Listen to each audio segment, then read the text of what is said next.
December 1978, a Melbourne, Australia television news crew filmed an object they claimed was a UFO.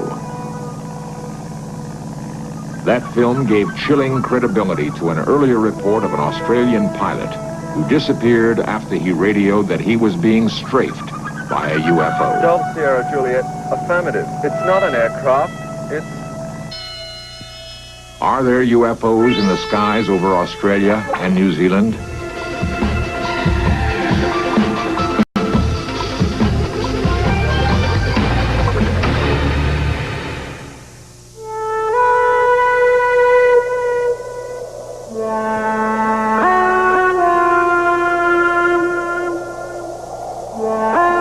In the last 30 years, there have been more than 110,000 recorded UFO sightings.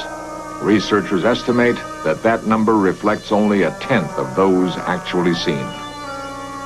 Eyewitnesses claim that in nearly all cases, the UFOs have a saucer-like shape.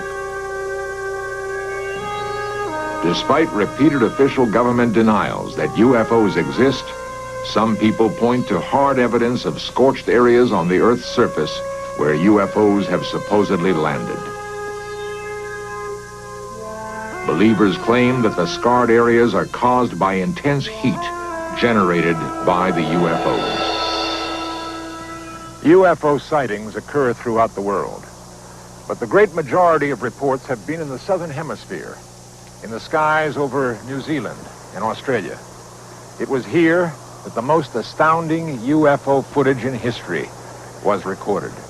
On December 21st, 1978, radar bowls near Wellington, New Zealand picked up what air traffic controllers called an unexplained blip.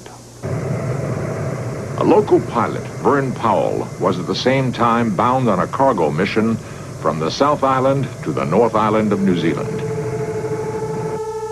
Powell described the object as anything but plane-like in nature.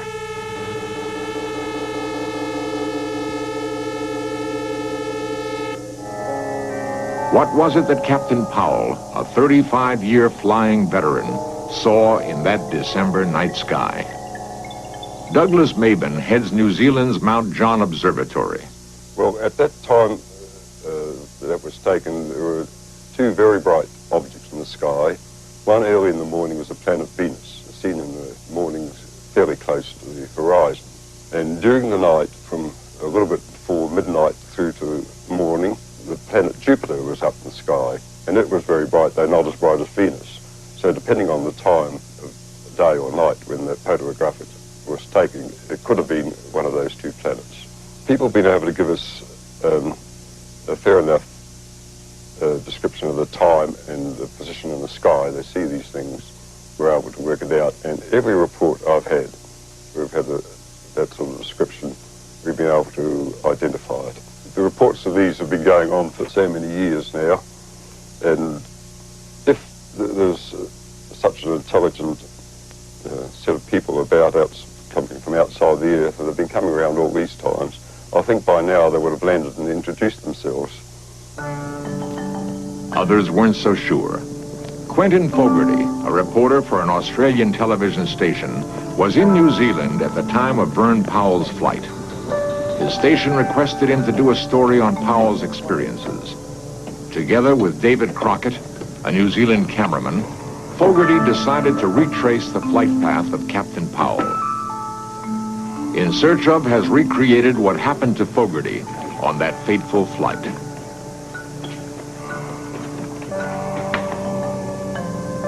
Fogarty planned to make the 400-mile round trip between Wellington and Christchurch in a massive Argosy aircraft, which was already scheduled for a freight run. Armed with cameras and sound equipment, the two men hoped to film proof of what Powell had reported.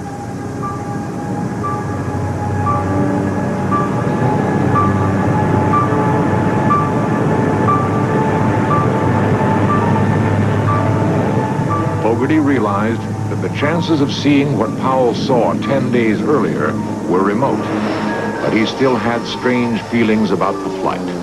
There were stages there where I was very, very frightened. And when I thought, well, if I was to die, or if in fact I was to be removed from that aircraft in some shape or form, then it wasn't going to be a painful process, and I can't really explain why I felt that. It's just a feeling I had. The flight was long. Captain Bill Startup warily scanned the night sky. Fogarty and cameraman Crockett waited in the hold. Testing 1, 2, 3. Just checking the intercom.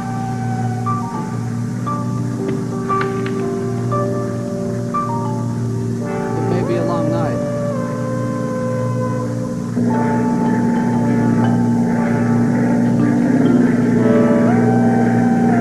Suddenly, Captain Startup spotted the object and called to Fogarty. Quick, off to starboard. The object seemed to be hovering around the aircraft. Do you see it?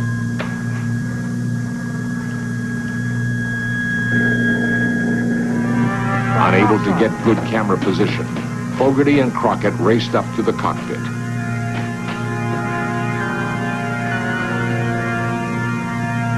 This is the film they shot.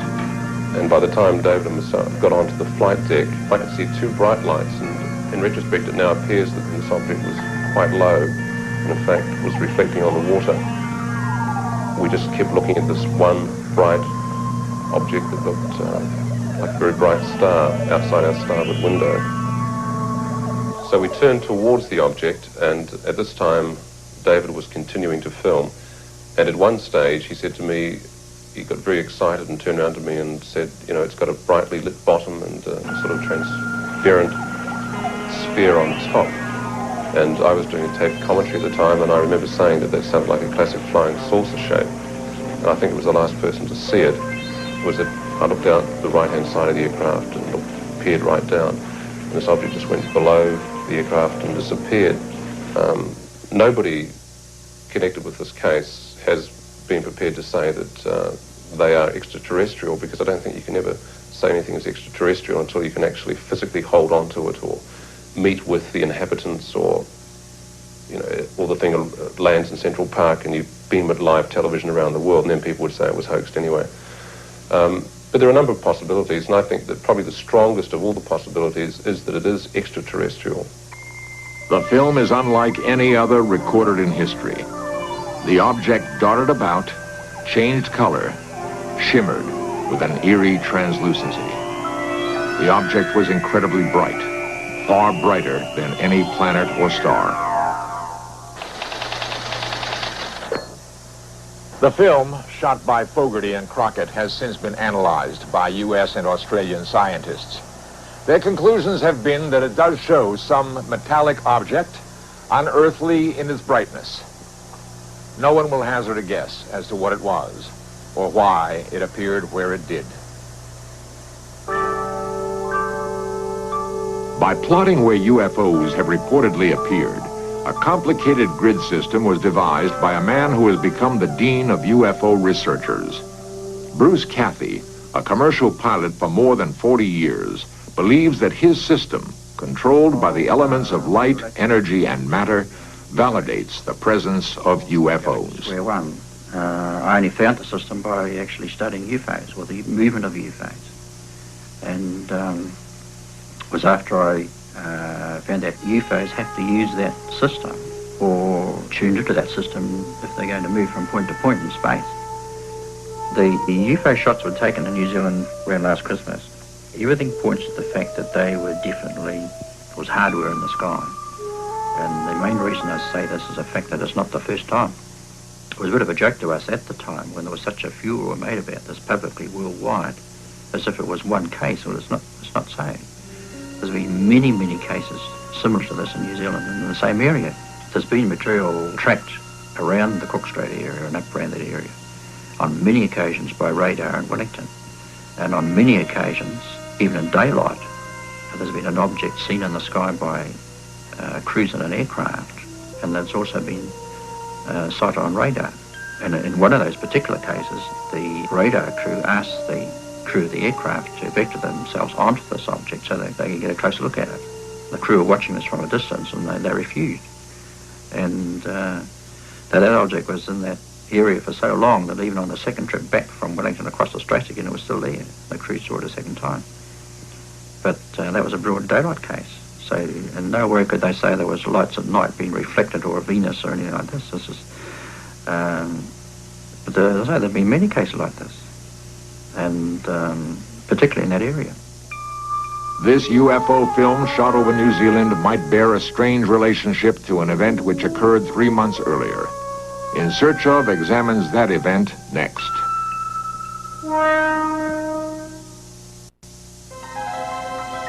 October 21st, 1978. 20-year-old Frederick Valentic took off to fly 120 miles from Melbourne, Australia, across the Bass Strait to King Island. Valentic was scheduled to pick up some fish for a small market that employed him. Despite his youth, he was experienced enough to be a flight instructor, and Frederick Valentic had flown this route many times before.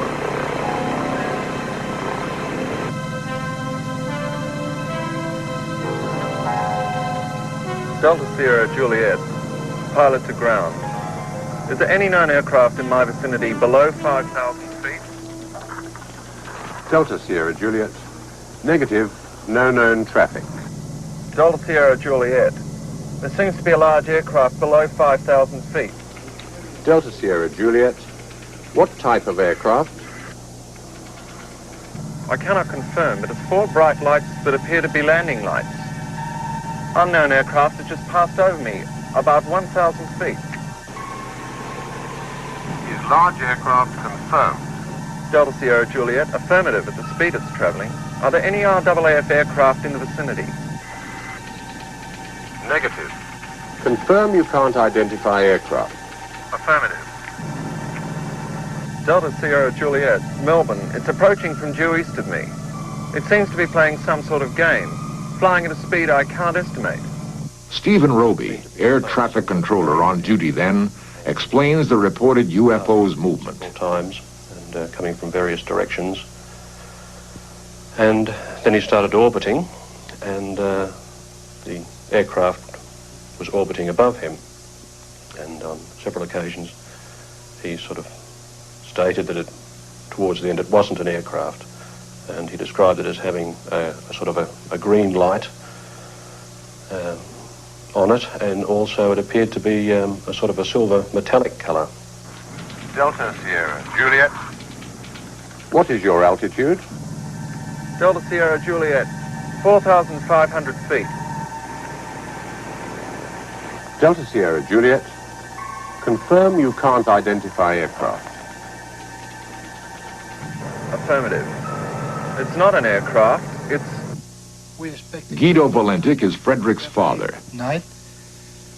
He's supposed to join us with friends where we went for some movie, family movie projection.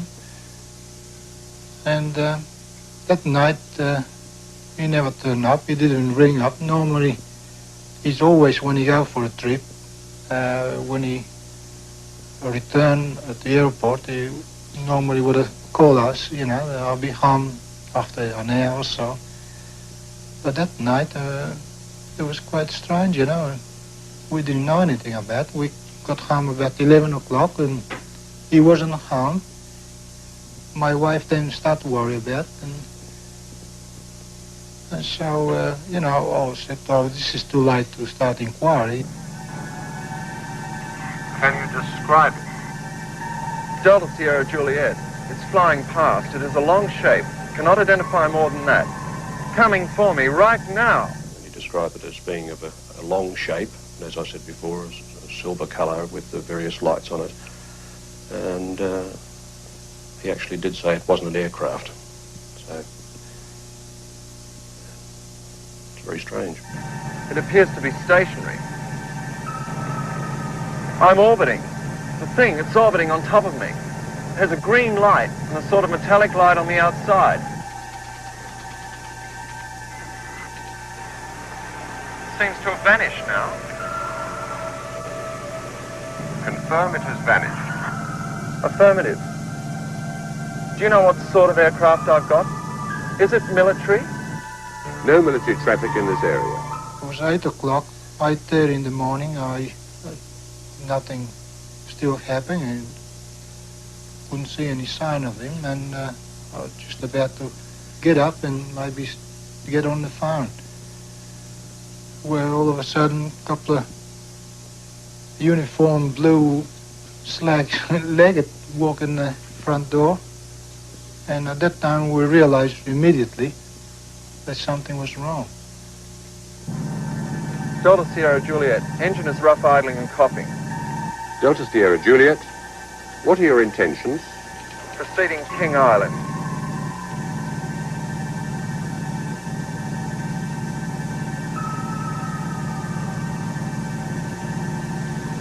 Delta Sierra Juliet. Unknown aircraft now hovering on top of me. Finally, we lost contact with him in a very strange way. The communications he was putting out seemed to break. People describe it as a sort of a metallic sound, the last transmission that was sent from Delta Sierra Juliet. Delta Sierra Juliet. Acknowledge. Do you read me?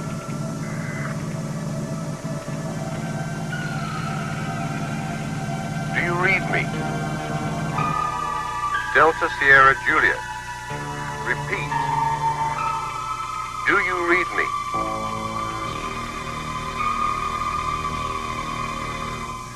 Despite an extensive 4-day search, which included using a sophisticated Orion aircraft capable of detecting any sort of debris at great ocean depths, not a single scrap of wreckage was ever found. No hard evidence ever turned up that would explain the disappearance of Frederick Valentik.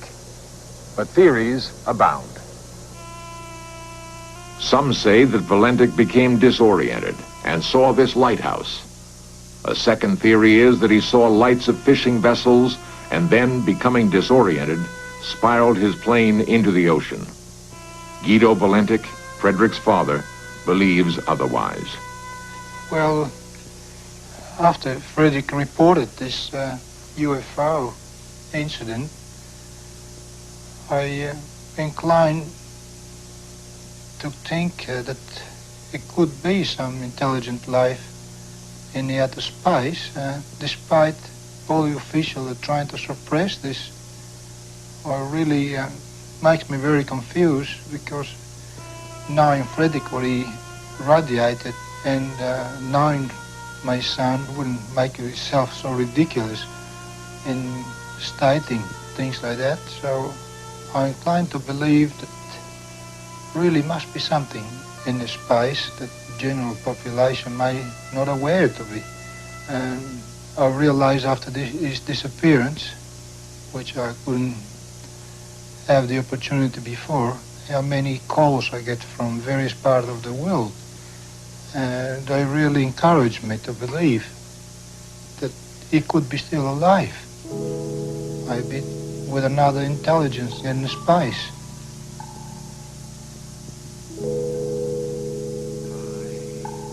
One of the most bizarre attempts to prove Valentik still lives is conducted by New Zealand psychic Colin Amory. He claims that through the power of a seance, he can contact Valentik and speak in his voice. The people I spoke of before, I know that my family are very sad, but it is not necessary. Death is something that is quite painless and is not difficult to bear. Valentik's plane and the supposed UFO were beyond the reach of radar, thus making it impossible to confirm his report. And the taped conversation between Valentik and the air traffic controller has never been released. The Australian Civil Aviation Department has refused all requests to hear that tape. The department will not give any reason for its refusal.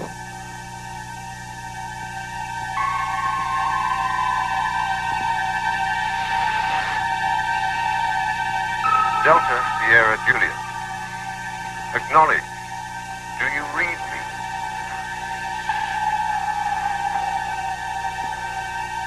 Repeat. Do you read me? There have been hundreds of planes that have disappeared without a trace. Valentich's disappearance is the single documented case where a plane has vanished after claiming contact with a UFO.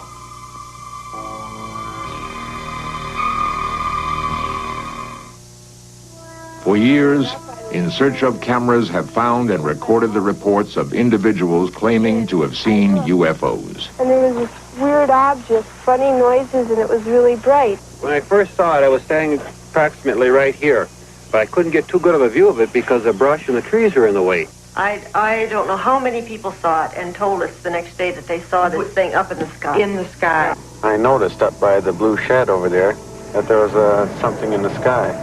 It was definitely right there. On the night of November 2nd, 1975, I was sitting here doing my homework, and I looked out the window, and right above the blue building, I saw a UFO come down out of the sky. All of these first-hand accounts, together with the strange occurrences in the southern hemisphere, only makes one wonder what really does exist in outer space.